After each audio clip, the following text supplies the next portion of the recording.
दोस्तों नमस्कार। जय हिंद, जय भारत, वंदे मातरम। मैं आपका दोस्त योगी बोल रहा हूँ और आप मेरा चैनल देख रहे हैं द योगी वाणी।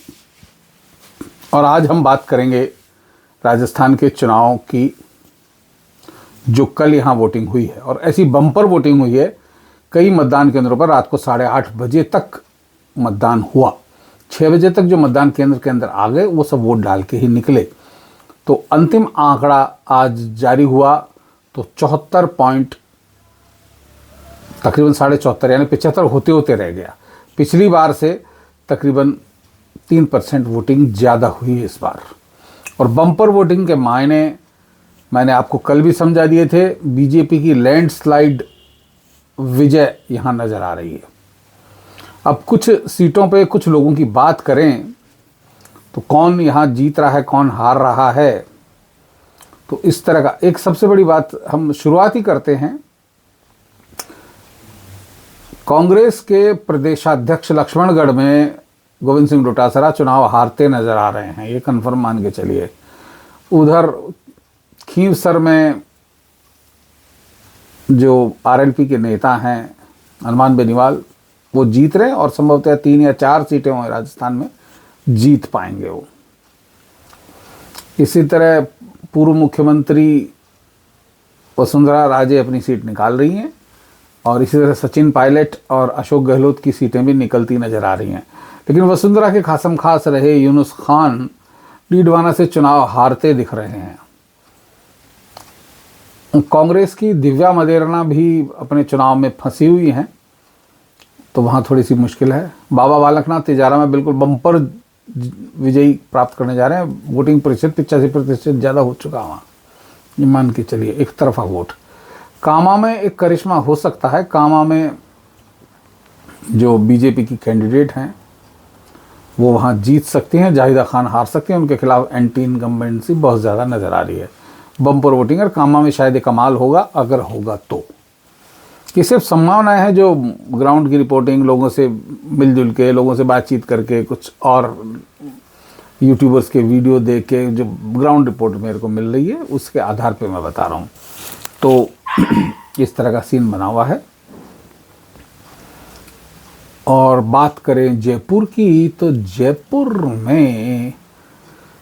जयपुर में हवा महल से बाल मुकुंदाचार्य जी जीतते नजर आ रहे हैं और आदर्श नगर से रवि नैयर भी जीतते नजर आ रहे हैं, ये कन्फर्म मान के चलिए। और सिविल लाइंस में गोपाल शर्मा और प्रताप सिंह खाचरियावास की फाइट बिल्कुल टसल में अटकी हुई है। उसमें अभी तक अंतिम परिणाम 3 दिसंबर को ही पता चल पाएगा, क्योंकि अभी वहां कोई ऐसा एज चलता हुआ दिखाई दे नहीं रहा है। किशनपोल में स्थितियां थोड़ी सी विकट हैं। किशनपोल में अमीन कागजी को थोड़ा एज मिला हुआ है और चंद्रमोहन और बटवाड़ा जी का इतना ज़बरदस्त वहाँ काम हुआ नहीं। एक मेरा आकलन है, हालांकि जिस हिसाब से वोटिंग हुई है, अगर 2013 का परिणाम ही रिपीट होता नज़र आ रहा है, बहुत बहुमत से, मतलब 130 से कम सीटें बीजेपी राजस्थान में नहीं जीतेगी, ये मान के चलिए। ये आंकड़ा 150 भी पहुँच सकता है। और कांग्रेस इस बार 50 से कम पे सिमटती नज़र आ रही है, ये मान के चलिए। कुछ और सीटों के बारे में मैं कुछ आकलन देखूं जो मैंने कुछ नोट किए हैं, तो उनके बारे में हम देख लेते हैं।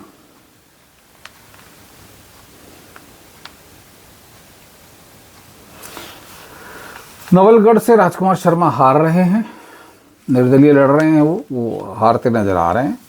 हालात बिल्कुल खराब है।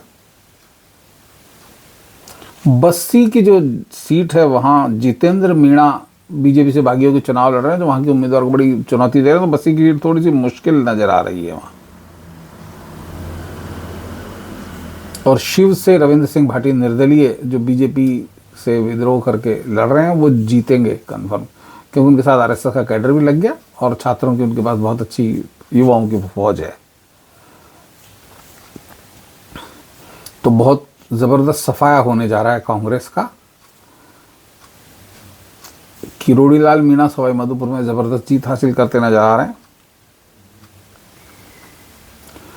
एक एक उम्मीदवार की अगर हम बात करेंगे तो वीडियो बहुत लंबा हो जाएगा। इस तरह का आकलन हम कोशिश करेंगे कि 3 तारीख से पहले कर पाएं। संभवतः 30 को करें, 1 को करें या 29 को करें, ऐसा सोचने की है। काफ़ी कुछ आंकलन चल रहा है, बहुत सारी सीटों में फ़ायदा हो रहा है, कुछ चीज़ों में नुकसान हो रहा है, लेकिन इस बार बीजेपी की लैंडस्लाइडिंग विक्ट्री नज़र आ रही है और बहुत ज़बरदस्त उत्साह है। पहली बार भारतीय जनता पार्टी बिना वसुंधरा राजे, ये मान के चलिए इस बार की जीत जो ऐतिहासिक होने जा रही है, वसुंधरा राजे का इस जीत में कोई योगदान ज़्यादा नहीं है। कालीचंद सराफ राजस्थान मतलब जयपुर में, मालवीय नगर में जीतते हुए नज़र आ रहे हैं। आमेर में सतीश पूनिया थोड़े से मुश्किल में हैं, थोड़ी सी मुश्किल में है, क्योंकि वो वहाँ के जो विशाल हैं वो अच्छे कैंडिडेट मतलब वोट बटोर लिए उन्होंने, एक थोड़ा सा, और वहाँ जाट मतदाता भी थोड़ा सा अपना बिगाड़ रहे हैं उनका समीकरण। और इधर और बात करें तो चोमू में राम जीत जाएंगे, रामलाल, कोई दिक्कत वाली बात नहीं आने वाली। और सीटों की बात करें तो दिया कुमारी बम्पर जीत की तरफ अग्रसर है, राज्यवर्धन सिंह राठौड़ भी अच्छी जीत की ओर अग्रसर हैं। बीच में बताया जा रहा था कि उनका थोड़ा सा फंस रहा है, लेकिन राज्यवर्धन सिंह राठौड़ ने आसानी से उस सीट को अब अपने पक्ष में कर लिया है, या बीजेपी कार्यकर्ताओं ने लग के उसका कंप्लीट सुपड़ा साफ कर दिया है। तो ये अटकलें हैं, भविष्यवाणियां हैं, सच भी हो सकती हैं, लेकिन ये बात तय है कि इतनी ज़बरदस्त वोटिंग के बाद राज्य में सत्ता परिवर्तन होने जा रहा है। कहते हैं राज तिलक की करो तैयारी, आ रहे हैं भगवाधारी। यह स्थितियां दिख रही हैं बिल्कुल सामने।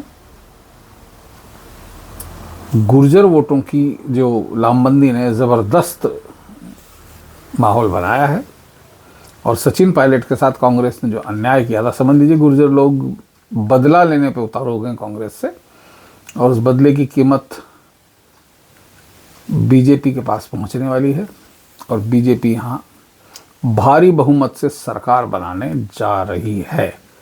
अब सिर्फ यही प्रश्न बचा है कि सीटें जो 3 तारीख को आ जाएंगी, लेकिन अगला सीएम कौन, ये तय करने के लिए देश के प्रधानमंत्री आदरणीय नरेंद्र मोदी जी और गृह मंत्री आदरणीय अमित शाह जी की जोड़ी ही तय करेगी।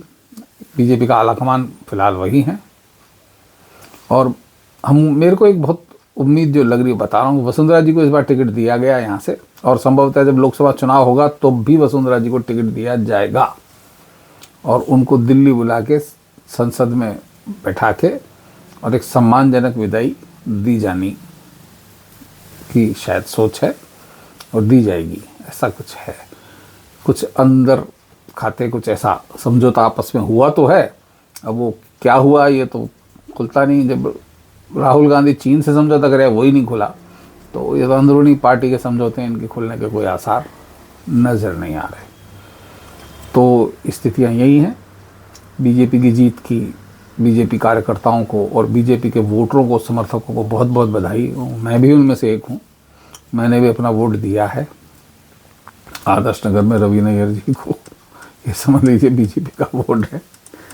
तो इस तरह से सारा चल रहा है, और हम तैयारी करते हैं जल्दी ही एक अगले जश्न की। और आज के लिए इतना ही, अगले वीडियो में फिर मिलते हैं किसी नए मुद्दे के साथ। मैं जल्दी एक शेड्यूल बना के कुछ अलग तरह की वीडियो भी आपके सामने पेश करने की सोच रहा हूँ। कल मैं मेरे मुख्य चैनल पे और इस चैनल पे उसका लिंक डाल दूँगा, एक किताब की समीक्षा करने जा रहा हूँ जो राष्ट्रवादी पत्रकार मनीष ठाकुर ने लिखी है, पत्रकारिता का काला अध्याय। इसकी समीक्षा आप पढ़िए, सुनिए कल मेरे एक वीडियो में। तो आज्ञा दीजिए। जय श्री राम, वंदे मातरम, जय भारत, जय हिंद, जय श्री राम।